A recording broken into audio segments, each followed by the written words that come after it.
Hey people, I am going to quickly go through the top 10 phone scams for you here. I understand that when you set up your new phone in the US, you might be a victim of this right away because of how things work. My phone screens out the scam calls. I don't even hear them ring.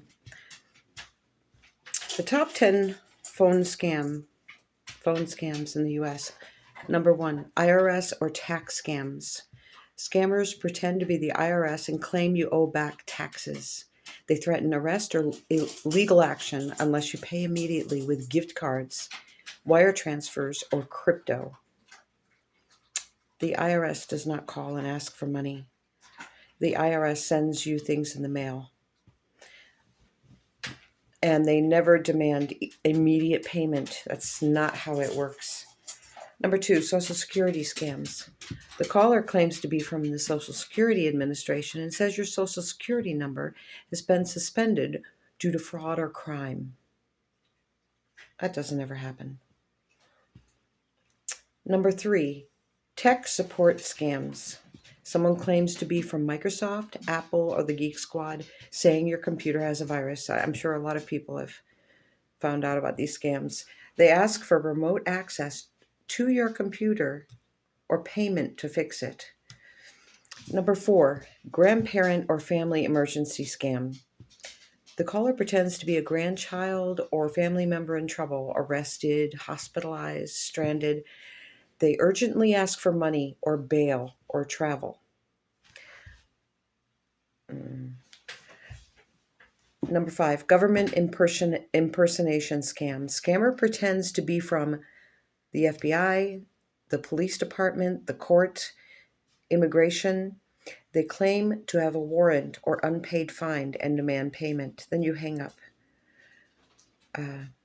if that happens. And if they claim to be someone official, they will give a name, a department, and it will be some other reason. It won't be this. This is not what they call about. Number 6, utility company scam.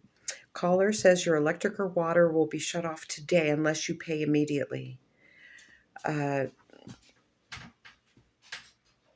You'll get mail, which will tell you that your bill is overdue. Whoops. Yes, you'll get mail to say that your bill is overdue and you must pay it. There will be a shut-off date, and then you must call the utility company and make some sort of arrangement to prevent this from happening. Number 7, Medicare or health insurance scam. Caller claims to update your Medicare card or offer a new health plan, and they ask for your Medicare number, your Social Security number, your banking information. You never, ever give this out on the phone, ever. You just hang up. Number 8, credit card, bank fraud alert scam. Caller says there is fraud on your bank account. They trick you into giving PIN numbers, online banking codes, card numbers. Ugh, no, don't ever go along with this. Just hang up. Number 9, warranty car insurance scams. Robocalls saying your car warranty is about to expire. Then they try to sell fake warranties or collect credit card details. Number 10, a prize or lottery scam. Caller says you won a prize or lottery, but you must pay a fee or tax first to receive the winnings. Real lotteries never require payment. Okay, that just doesn't happen. Now, I want to tell you a little bit about the real estate scams. You go on Zillow and you go on Facebook Marketplace and you want to look at a property and you reach out, send a message, and the first thing they say is that you've got to fill out the app. You say to them, I'm interested in this property. I'd like to see this property. And then they say to you, well, you've got to fill out this application. And of course, the application, there's a charge with the application, $60, $80. And so when you say, I would rather see the property first before I fill the application, and they start giving you the runaround or excuses, it's probably a scam.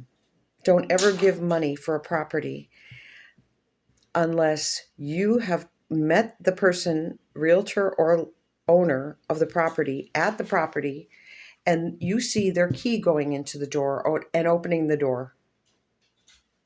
Then you know it's not a scam. That's the only way you know, because that is the scam. I've been looking at properties for rent, and what they do is they take a real estate ad of a house that's being sold. They take all these pictures and then they make a profile like they've got this place for rent, um, and they usually ask a very low price to get a lot of people interested. And once you point up the fact that this property is for sale, and you've been by the property and you insist on them meeting you at the property, they disappear and they delete everything. So I was on the other end of a scam having to do with real estate. When I was selling my home 2.5 years ago, somebody used all the photos from my listing of my home and they scammed somebody out of lease rental money.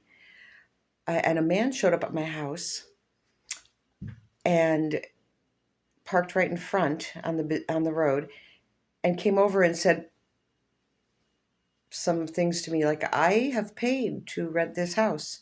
I said, "No, you couldn't have. This is my house, and it's in the process of being sold." And the man was just so confused. They had given him the code to unlock the door thing that contains the key to get in the house, and he had a piece of paper. And I said, "No, you're wrong. You're not renting this house." And then he drove away. I took his license plate number. I called the police. I didn't understand what was happening until quite some time later. He came back again and he was at my front door trying to use the code on the little key thing so people could come in and see the house. And then I said, "What are you doing?" He said, "Well, the code doesn't work." And I said, "I know, because you're not moving into my house." So I was all mystified. I just couldn't understand it. Then the next day, I was coming back to my house from the store and saw him walking in front of my house.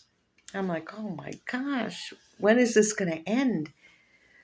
And I parked in the driveway. I sat in the car and he spoke to me and he said things like, "I paid a lot of money to rent this house and I paid a lot of gift cards." And I think it finally dawned on him that he had been scammed and paid a lot of money. It could have been thousands of dollars to rent my house. And he was given a bogus code and he was defrauded of money. And then I felt so bad. I called the police back and I said, "I have to tell you the end of the story. This man that was at my house, he was scammed, and my house was used as bait to get lots of money from him." And I felt very bad for this man because it turned out that his license plates didn't match his truck. So he was indeed poor to begin with because he couldn't keep the right plates on his truck. And the plates were from Vermont. And I just thought of him being homeless and it made me very sad. Anyway, lots of scams out there. Take this thing seriously. Don't be a victim. Always be thinking on your feet. And with that phone in your hand, just pause if you think something's wrong and think, "Oh, which scam could this be?" And when they ask you about your details, your personal information, no, that's the flag time. That's when you hang up. All right, have a good day.